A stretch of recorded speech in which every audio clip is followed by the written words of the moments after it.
آج ہی دن میں کسی ایک جوان نے مجھ سے پوچھا اللہ آخر دعا قبول کیوں نہیں کرتا؟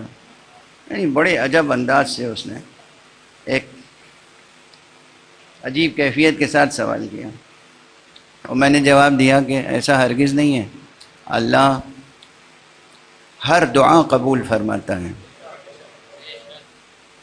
لیکن قبولیت میں ایک بڑی شرط یہ ہے کہ واقعاً وہ جو دعا آپ مانگ رہے ہیں اپنے لیے، وہ دعا آپ کے حق میں بہتر ہو۔ وہ پروردگار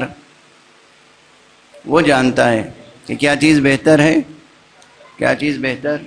نہیں ہے۔ مثال بھی میں نے عرض کی، میں نے کہا یہ آپ کے بابا بیٹھے ہوئے ہیں یہاں پہ، والد پڑھے لکھے ذمہ دار سنجیدہ، آپ ان سے کچھ طلب کریں ضد کر کے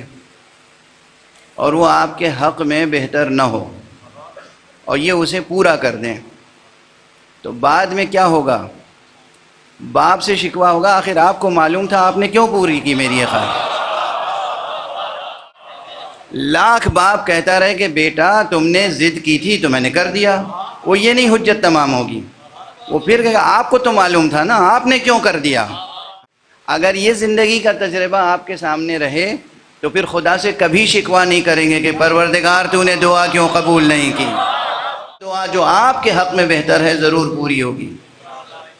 اور کوئی بھی وہ دعا جو آپ کے حق میں بہتر نہ ہو وہ پوری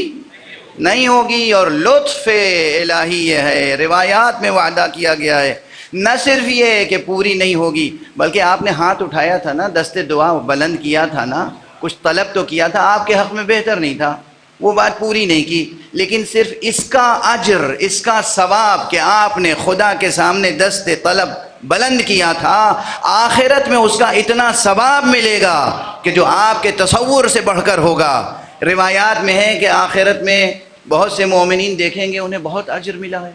وہ سوچیں گے ہم نے تو کوئی ایسا عمل نہیں کیا تھا،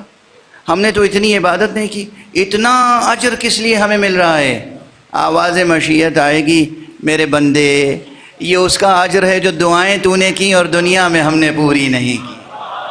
ایسا رؤوف ہے پروردگار، کیسا رحیم ہے پروردگار، کیسا کریم ہے پروردگار، کیسا جواد ہے پروردگار، کیسا سخی ہے پروردگار، کیسا پرورش کرنے والا رب ہے وہ پروردگار۔